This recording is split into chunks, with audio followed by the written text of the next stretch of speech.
So, after years of hiatus, rumors, and a lot of quality discussions over Bleach, Bleach has officially returned.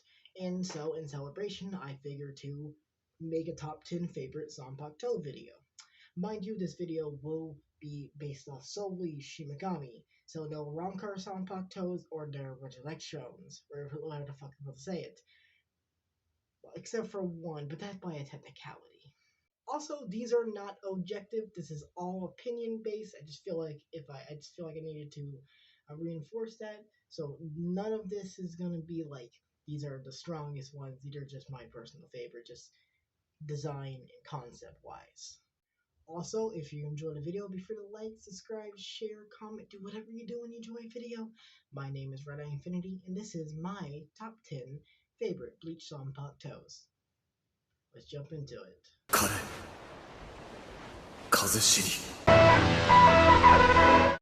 Wabisuke is arguably one of the most gruesome Zanpakutos in Bleach. The idea behind Wabisuke is every time you hit an enemy, the enemy gets heavier, in which the wielder of Wabisuke puts the blade down to the enemy's neck, and where the enemy will be forced to the ground, cutting its own head off, in a reverse guillotine motion. It's very edgy, but in a good way. It doesn't help that it's a really nicely designed sword. It's simple but pleasing to look at. The idea of making everything you hit heavier is just inherently a cool idea to me. I love Wabisuke and I love the character of Kira.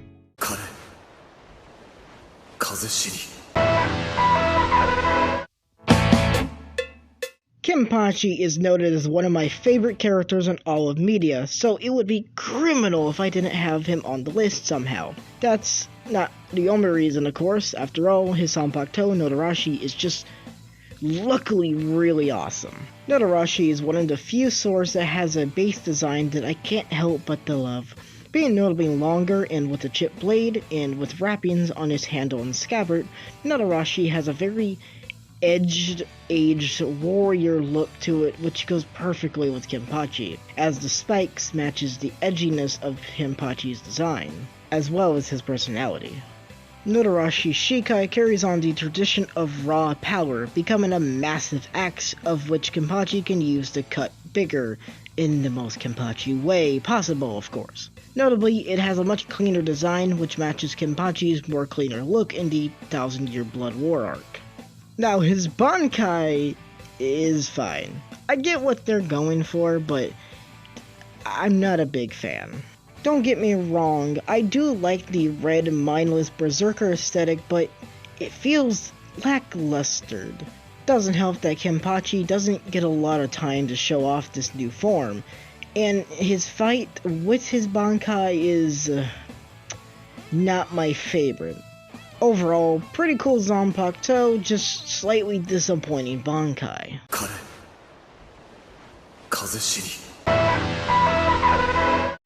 Kaito and Kai-O Kosu has such a badass ability. Having your powers being based off around children's games is very unique. It leads to some pretty interesting fights, and of course its main appeal comes from its Bankai. Kaito, no. Just no.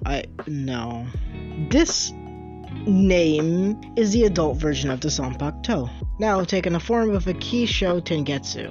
I really like the contrast between childlike innocence and Shakespearean type plays.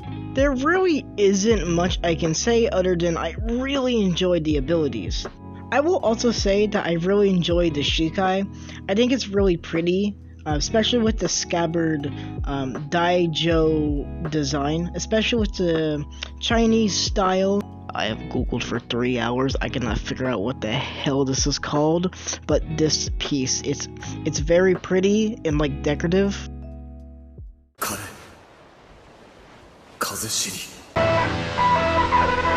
Spoiler alert, Ichigo's Sangetsu is not on this list, mostly because the sword I'm about to talk about is just Sangetsu, but in my opinion cooler.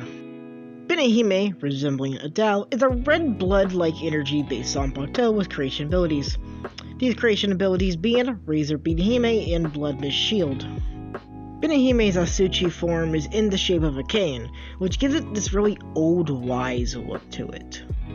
Benihime has a really cool aesthetic. I love the blood concept, especially with the connection to its Bankai. Speaking of Bankai, Kanabiriki Benihime, Aratame taking the form of a red-dressed woman, gives the wielder the ability to disassemble and reconstruct the body from a certain distance. Now, it's unknown the extent Benihime can reach with this ability. For all we know, Uehara can reconstruct his body to be resistant to like Kino or something. Although if that was the case, he probably could have reconstructed Asukin's body to allow him to kill him easier.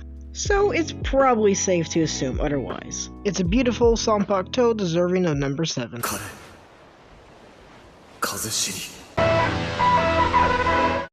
Noted as one of the most beautiful shikais in all of Soul Society, Sorano Shiruki, in my opinion, lives up to the hype. Her shikai is a beautiful white sword with a stylized ribbon connected to a bell, which gives it this nice ceremony look to it. I've always been soft when it comes to ice-based abilities. I've always found the concept of weaponizing the cold, aka one of nature's most hard to survive in environments, badass. And that's not even getting into the Bankai, which takes the theme to another level. Hakana Tomage is based off of the Yuri Una. In this form, the surrounding area will be covered in snow, freezing all in its way, and I really like how it looks. I think the design that it gives Rukia is very pretty, and it gives this really beautiful theme to it. It is most definitely one of the most beautiful Zanpakutōs and one of the most beautiful Bankais, wielded by a beautiful girl.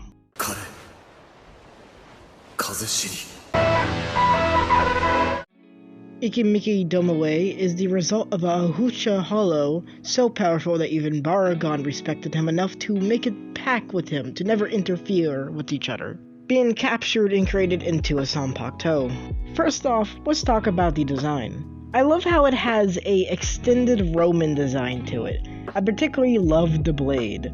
The black spots on the tip looks really cool.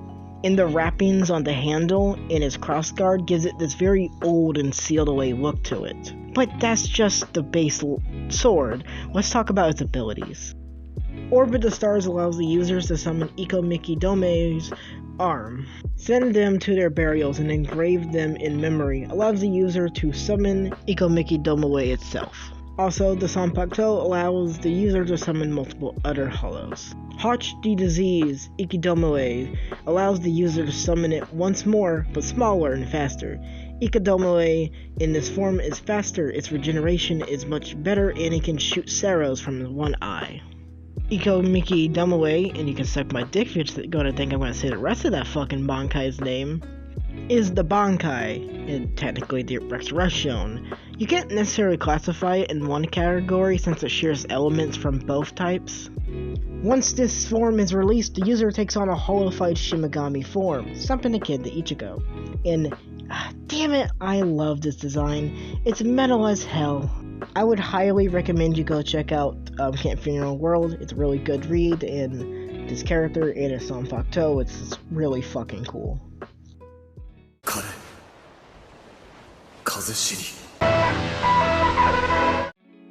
All I can say, alright, is he uses his fingers to write the release command on the blade, in which it becomes a Renji-style sword, which becomes a flock of fucking birds.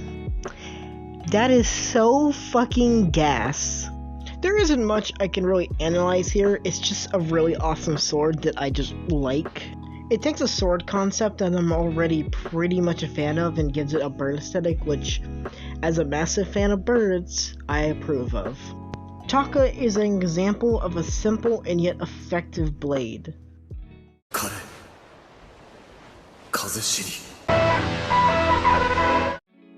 I, to this day, still hate the fact that Zenbone Sakura in the manga is silver. Like, the anime made it pink and it's so much better because of it. I have always liked flowers and I have always preferred the beauty side of weaponry. Now, something about flower petals swinging at you at lightning speed is just really cool imagery to me. I actually really can't talk much since I have no actual major reasoning. It's just a really cool sword, plus its Bankai is like more flower petals, so yeah. I just really like Zenbo and Sakura.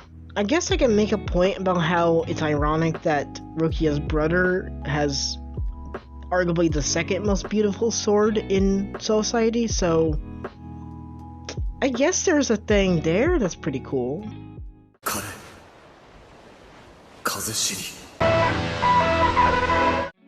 Ichibei's Ichimonji has the ability to rewrite existence by fucking with its name. Like, it's in the shape of a paintbrush. Like, I don't think I need to really talk about it. That's just in it to itself fucking awesome. But I guess I can.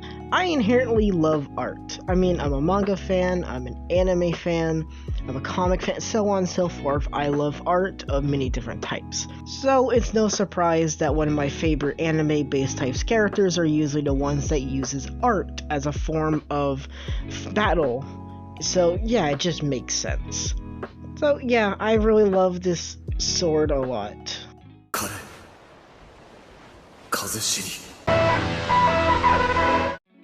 Kazushini. It's a really cool design with a really interesting Bankai, just kind of too plain to make it. Hinako, for the more or less same reason why I love Zenbo and Sakura, but dust instead.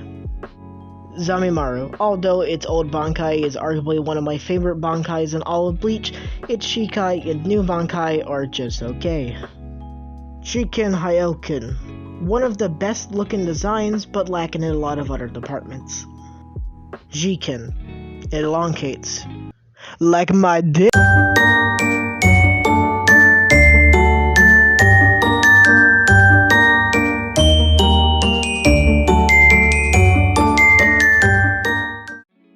I could make a full video talking about Tokonada and why I love the character, but I'll just stick with his sword for today. Edra Yokin's has two different forms, his fake release and his true release.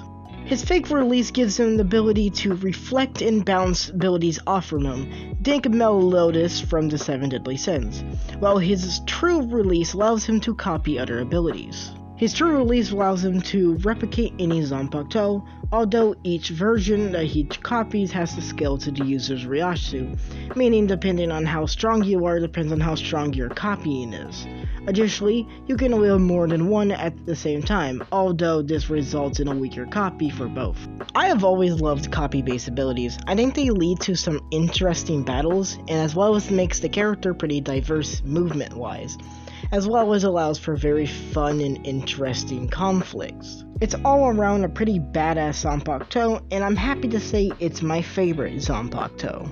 So, did you agree with anything I said? And also, what is your favorite Zanpakutō, and why? I'm Renai Infinity, and this was my top 10 favorite Bleach Zanpakutōs. Chala. Life's hard now that you're gone. I wish I could've got a chance to tell you goodbye, but now that you're gone, I just wanna die. I don't know if I wanna stay alive. I was hoping to make